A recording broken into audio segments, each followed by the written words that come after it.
Mesdames, Messieurs, bonsoir. Vous êtes sur Kalangou. C'est le journal, les titres de cette édition.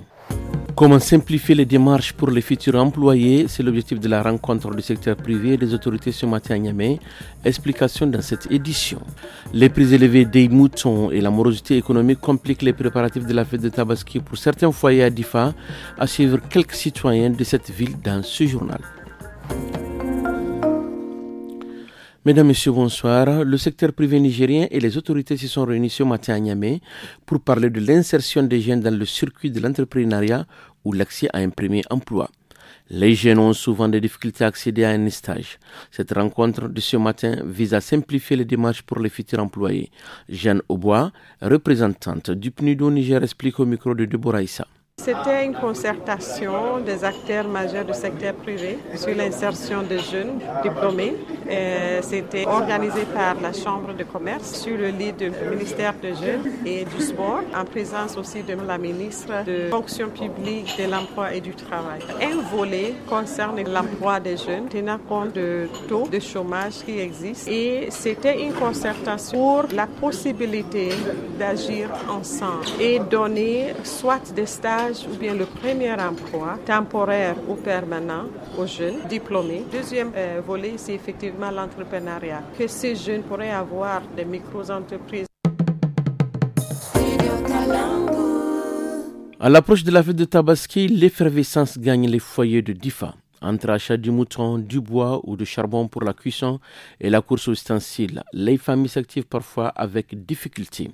Cette année, les prix élevés des moutons et la morosité économique rendent les préparatifs particulièrement éprouvants pour certains ménages. Notre correspondant Guidi Abdrahman a recueilli les avis de quelques citoyens. Concernant les préparatifs de la fête, cette année, à cause du contexte difficile, il n'a pas pu avoir un mouton. Mais j'ai pu acheter un bouc. Je vais me contenter de ça. En plus, nous ne pourrons pas faire la grillade avec la charité du bois. Nous allons partager la viande crue. Nous sommes dans les préparatifs de la fête.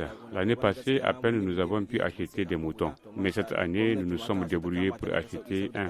Dieu merci, car l'État veut soulager les citoyens en interdisant l'exportation du bétail. Présentement, nous sommes en train de chercher les moyens d'acheter des couteaux, des coupes-coupes et autres. Par le passé, nous utilisions du bois pour griller la viande.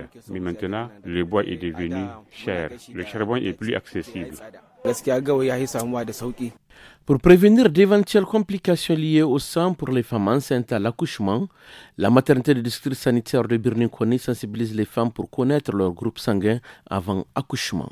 Pour plus de précisions, écoutons la responsable du service, Mme Aminou Hadia Raya, au micro de Haroun Ibrahim. Quand on donne des examens sanguins à faire, peut-être que les maris ne comprennent pas ou que leurs femmes ne les en informent pas. La plupart des patientes reviennent avec le bulletin sans avoir fait l'examen. Le groupe sanguin de la femme enceinte est très important à connaître. On ne doit pas attendre d'avoir un problème pour chercher à le connaître. Ici, dès qu'une femme arrive pour son accouchement et qu'elle a besoin de sang, si elle connaît son groupe sanguin, il suffit juste d'aller à la banque de sang, en chercher et tester la compatibilité. Car même si le groupe sanguin est le même, le sang peut ne pas être compatible. Par contre, si elle ne connaît pas son groupe sanguin, il va falloir en chercher après beaucoup d'examens et ça fatigue la patiente. Au centre d'enseignement secondaire CES de Bankilare, le début des épreuves du bac sportif cette année a coïncidé avec le recrutement des élèves gardes nationaux dans la localité. Beaucoup d'élèves ont préféré se présenter au recrutement et ceux qui ont échoué ont passé le bac sportif le lendemain.